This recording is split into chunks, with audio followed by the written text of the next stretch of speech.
Guys, we started off the top of the show today talking about the Cavs' decision to trade back from 29 to the 34th pick, move out of the first round pick of a future second round pick from the Sacramento Kings. And now they have the 4th pick in tonight's second round. Some of the top targets on the board for the Cavs at number 34 could be Isaiah Evans, the sharpshooting guard out of Duke; Henri Veesaar, the 7'1" stretch big out of UNC; Meleek Thomas, the freshman guard who shared the backcourt with Darius Acuff Jr. from Arkansas. He was in for a workout Monday, turned some heads in that workout. You have Baba Miller, the 7-footer from Cincinnati, who's still developing into his game, but showed a little bit of stretch ability along with some high rebounding upside and length.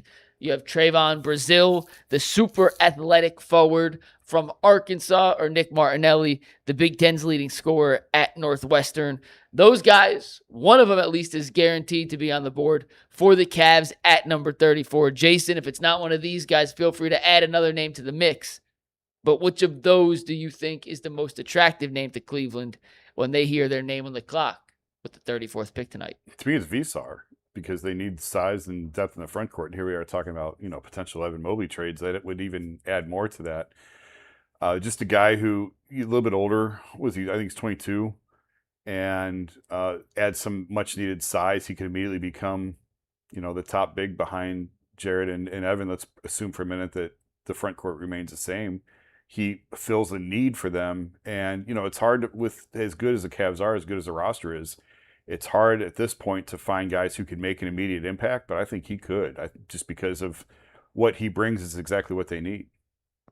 Yeah, I like him. I wanted to get him yesterday. 7-footer, can shoot a little bit, has a little mobility. I think he's an underrated passer.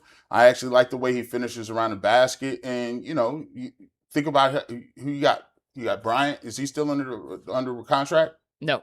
So you don't have him. You're talking about Evan Mobley, who could possibly be in a lot of trade conversations, and you have Jared Allen. So, you also, what intrigues me, you let me know, he looks like a guy that if he really works on it, he can be a really good stretch 5. I think he's a guy who's shown he has a good form.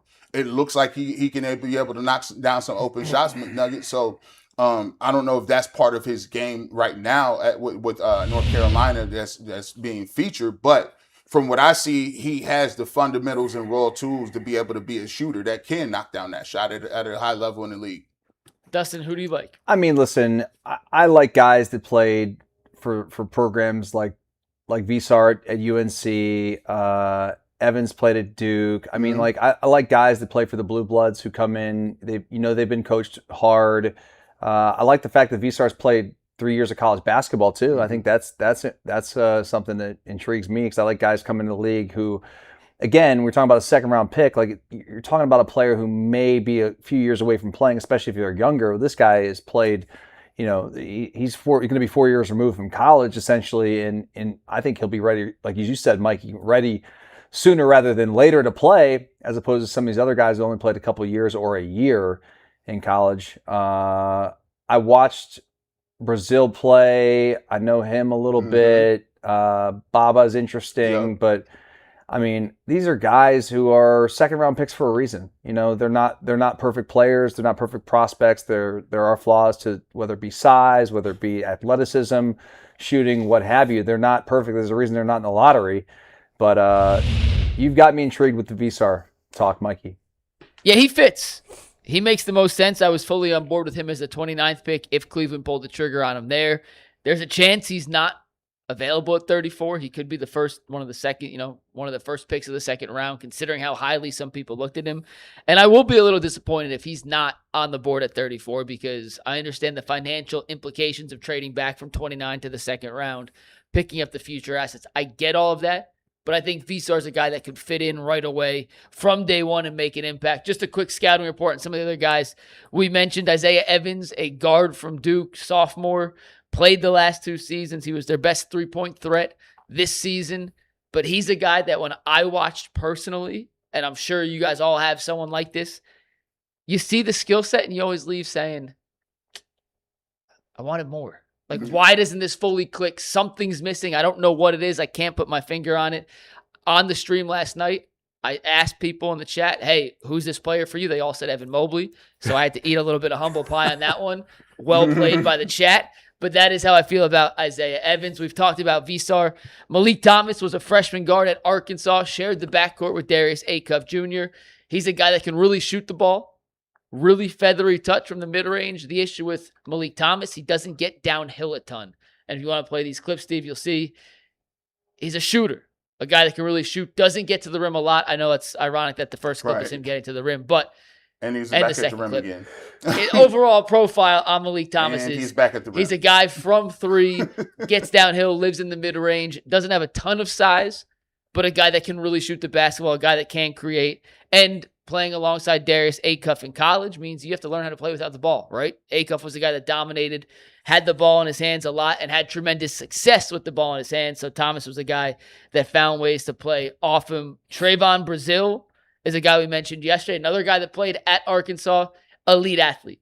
Legitimately elite athlete. You watch this dude's highlight tape. It's playing here. He dunks on everybody. He's 6'10". He can shoot a little bit. He's a 4-year college player, played at Missouri. This is a block against Arkansas when he was at Missouri. The rest of the highlights in this clip are from his time with the Razorbacks. If he can put it all together, he's a guy with legitimate upside, with the athleticism. I think he's more of a sexy upside pick than hey, you know what you're getting. This dude for sure is going to fill a role. But if you can get him to lock in, if the talent can turn into production, he's a guy that can certainly play. And then Nick Martinelli is a name to keep in mind. We talked about him earlier. That's the guy the Cavs have been interested in. He came in workouts with the Cavs and apparently dominated their one-on-one sessions. He was the leading scorer in the Big Ten last year, a 4-year player at Northwestern. He averaged 23 points, 6'8" lefty. Bit of playmaking to his game, more of a driver, dribble penetrator than a shooter, but can knock it down from three. He's a guy I know the Cavs were interested in, possibly at 29. I think he's 100% on their radar at 34. He'd be the one pick against consensus, though.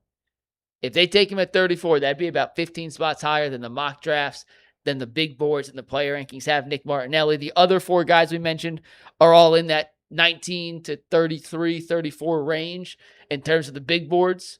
Baba slightly lower. Martinelli's a guy who's been pretty much ranked in the 40s, early 50s. That's Luke Be a Jackson little bit of right a reach, there. but there you go. And Luke Jackson went in the first round. I thought we had or something. He was like the first Oregon dude. I'm like, man, I got this dude with curly hair named Luke Jackson, lefty. He gonna be crazy, and it's not crazy at all. Injuries. Yeah, not crazy at all. But listen, I would which out of those guys, give me the scratch off ticket.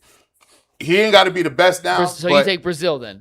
I would take. Give me the scratch off, because if I can get something and fleece somebody and get him in the second round, and he turn out to be something in 3 or 4 years, let's do it. The thing about the draft for the Cavs, it sucks because we're in that area where if you're a contender and you just made it to the Eastern Conference Finals, you just don't even want to talk about draft because you feel like you done already elevated. You're like, these dudes ain't even gonna play. Like, it's gonna be hard for them to find minutes in the rotation. Heck, they called Tomlin. We couldn't even. What's his name? I don't even remember his name now. Proctor. Proctor couldn't even get no minutes. He actually shot and played pretty well at stretches. Hey, Jason, do you know what? I wish Bo was here for this. I forgot to mention this earlier. But Zuby Ejiofor from St. John's was the guy I really wanted to fall to the Cavs at 29. He was my dream if he was there. And by the way, if he was available on the board, they wouldn't have traded back. I feel very confident in saying that. But he was taken by the Atlanta Hawks with the 23rd pick. That pick was the pick that the Cavs traded to Atlanta in the DeAndre Hunter trade. I saw that. Was just salt in the wound as the guy. He was the one I really wanted. DeAndre Hunter, less than a year later, is no longer on the Cleveland Cavaliers. And the pick the Cavs traded to Atlanta as part of that deal ended up turning into the guy I really wanted the Cavs to draft. Just a little bit of salt in the wound. And, I'm not going to lie. We talk about the Darius Garland move.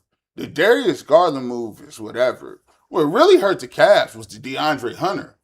Because we thought that was the missing piece.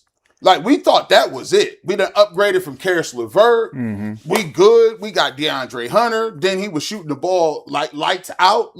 And then it was just like the Hunter era is something we don't spend a lot of time on. At all. But you're right. Because it was when they had to move on from him, you know, it hurt. It hurt because he wasn't the piece that you thought it was. I mean, I think Atlanta owns a swap on them in 28, 2 years from now. Yep. Who knows what? I mean, you think the Cavs can be pretty good in 28, you would think, but it's just those little things that they don't seem like a big deal in the moment that can come back to bite you a couple years later. I don't know what, like, I've never seen somebody just fall off like that. It ain't Stephen Kwan fall off, but it was kind of fall off. But it's who he was in Atlanta. Like we got the best version of Hunter here in Cleveland right after the trade at the end of last season, and then this season he turned back into DeAndre Hunter. Like this is why Atlanta was willing to move off that money. Jeez, you saw why, man. That hurt, bro. And I'm like, I thought you was a better defender than that. And then when his shot went, it was over. Has Ty Jerome balled out since he left here either too? Yeah, he was hurt for most of the year again. And I think, by the way, while I'm looking this up, guess how many games DeAndre Hunter played for Sacramento? Like 3. That's too many. Too many. He played 2. I was close. Ty Jerome, played 15 games this season. Had the most Ty Jerome stat line of all time. You ready? Gosh. 22 minutes per game, 19.7 points, shot 48% from the floor, 42% from 3, with 6 assists and 3 rebounds. The most efficient bench player in the history of basketball. These dudes turn right back into the dudes because Ty Jerome. But he played 15. He missed the whole season with injury. Yeah, it was the classic Ty Jerome. When he's healthy, he's awesome. You just can't trust him to stay healthy. He missed a whole calendar year in Golden State before he got here. Yep.